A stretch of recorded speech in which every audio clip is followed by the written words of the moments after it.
আশা করি নাই। আমি দেশের জন্য দিছিলাম, ঠিকই আছে, আমি লাশ হওয়ার জন্য দিছিলাম না। আপু হাল্লা না করে এইসব অপারেশনে তো আর কিছু বলা যায় না। আমি তখন বলছি, দেখো প্লিজ এই কথা বললো না, তুমি এই কথা যদি বলো শুনেই তো মনটা খারাপ হয়ে যায়, তুমি যাইতে। এইটা আশা করিনি। আমি দেশের জন্য সন্তান দিয়েছিলাম, ঠিক আছে, কিন্তু লাশ হয়ে ফেরার জন্য নয়। এইটা কেমন বিচার?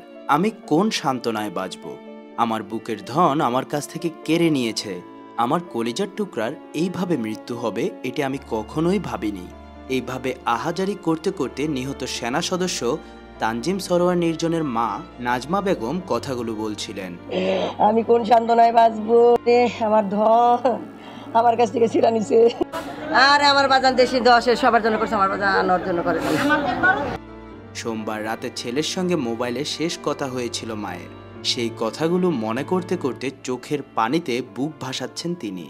বিলাপ করতে করতে বলতে থাকেন, আরে আমার বাবারে আমার কাছ থেকে কেড়ে নিয়েছে, আমি এর বিচার চাই। আমি কোন সান্ত্বনায় বেঁচে থাকব? মা বিলাপ করতে করতে আরও বলছিলেন, ও আমার আত্মা ছিল।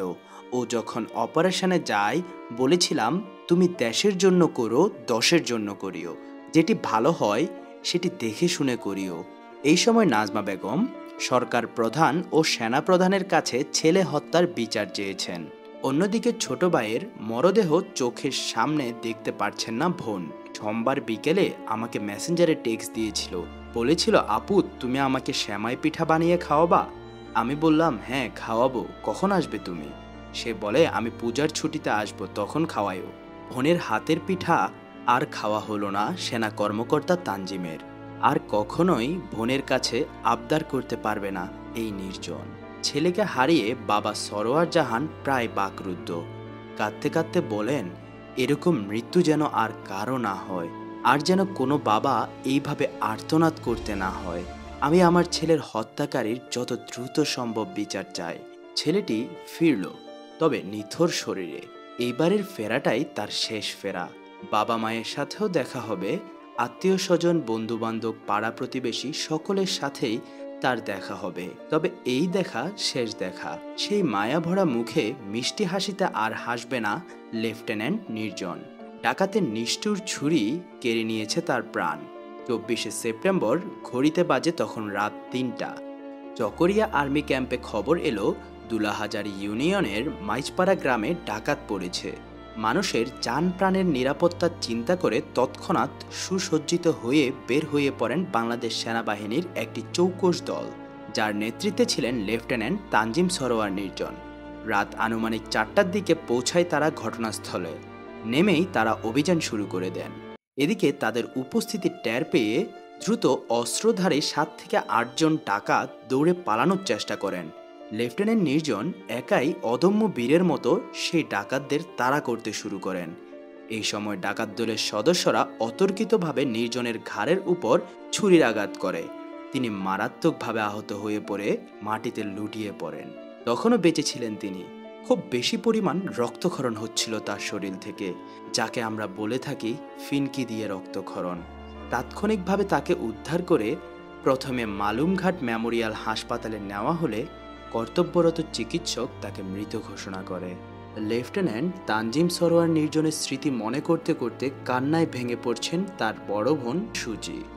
তিনি বলেন, প্রতিদিন 2-1 বার করে আমাকে ফোন দিত, কেমন আছি, ও কেমন আছে, এমন কথাই হতো বেশি। দেশ ও পরিবার নিয়ে অনেক পরিকল্পনা করত সে আমার সাথে। ঘটনার দিন রাতে 10:30টার দিকে সে আমাকে কল দেয়। কল দিয়ে বলে, আপু একটা বড় অপারেশনে যাচ্ছি, একটা ডাকাত দলের সদস্য ধরতে, অনেক অস্ত্রশস্ত্র নিয়ে যাচ্ছি। এরপর হঠাৎ করে বলে, সামনে তো আমার জন্মদিন, কি দিবে তুমি আমাকে আপু? আমি আমার জন্মদিনের দিন ছুটিতে বাড়িতে আসব। কিন্তু সেই দিনটা আর আসলো না। এর আগেই সব এলোমেলো হয়ে গেল। কথাগুলো বলছিলেন কক্সবাজারের চকরিয়ায় যৌথ বাহিনীর অভিযান পরিচালনাকালীন সময় সন্ত্রাসীদের হামলায় নিহত সেনা কর্মকর্তা লেফটেন্যান্ট তানজিম সরোয়ার নির্জনের বড় বোন সুচি বেগম।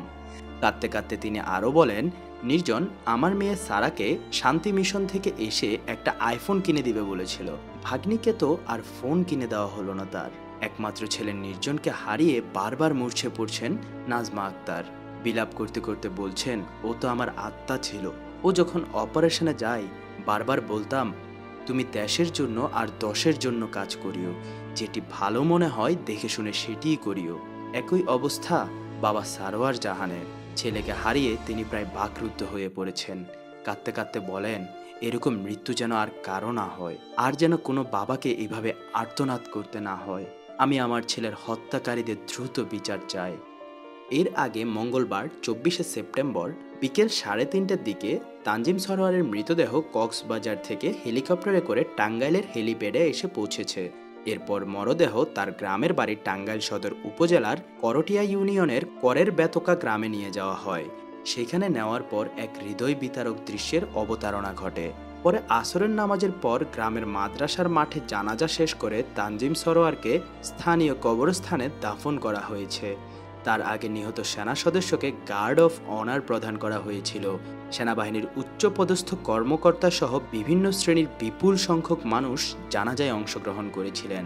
প্রসঙ্গত, গত সোমবার 23শে সেপ্টেম্বর দিবাগত রাতে আনুমানিক 3টার দিকে গোয়েন্দা তথ্যের ভিত্তিতে চকরিয়া উপজেলার অন্তর্গত দুলাহাজারা ইউনিয়নের পূর্ব মাইজপাড়া গ্রামে ডাকাতির খবর পেয়ে চকরিয়া আর্মি ক্যাম্প থেকে বাংলাদেশ সেনাবাহিনীর একটি দল দ্রুত সে ঘটনাস্থলে যায়।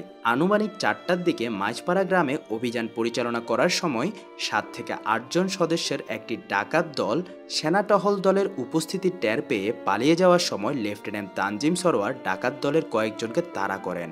এই সময় ডাকাত দলের সদস্যরা অতর্কিতভাবে লেফটেন্যান্ট তানজিমের ঘাড়ে ছুরি দিয়ে আঘাত করে। তিনি গুরুতর আহত হয়ে মাটিতে লুটিয়ে পড়েন। এতে তার প্রচুর রক্তক্ষরণ হয়। তাৎক্ষণিকভাবে তানজিমকে উদ্ধার করে মালুমঘাট মেমোরিয়াল হাসপাতালে নেওয়া হলে কর্তব্যরত চিকিৎসক তাকে মৃত ঘোষণা করে। লেফটেন্যান্ট তানজিম সরোয়ার নির্জন টাঙ্গাইল জেলার একটি সম্ভ্রান্ত মুসলিম পরিবারে জন্মগ্রহণ করেছিলেন। মেধাবী এ তরুণ সেনা কর্মকর্তা পাবনা ক্যাডেট কলেজ থেকে উচ্চ মাধ্যমিক পাশ করার পর 42তম দীর্ঘমেয়াদী কোর্সের সঙ্গে বাংলাদেশ মিলিটারি একাডেমি থেকে গত 8 জুন 2022 সালে আর্মি সার্ভিস করে অর্থাৎ এএসসি কমিশন লাভ করেছিলেন। দর্শক, তানজিম সরোয়ার নির্জন 23 বছর বয়সী এক বীর সেনা কর্মকর্তা। তার প্রতি বিনম্র শ্রদ্ধা আমাদের পক্ষ থেকে। তার এই বীরের মতো মৃত্যু নিয়ে আপনার যদি কিছু বলার থাকে অবশ্যই আমাদেরকে কমেন্ট করে জানিয়ে দিবেন। আরও আপডেট পেতে আমাদের পেজটিকে ফলো করে সাথে থাকুন। ধন্যবাদ।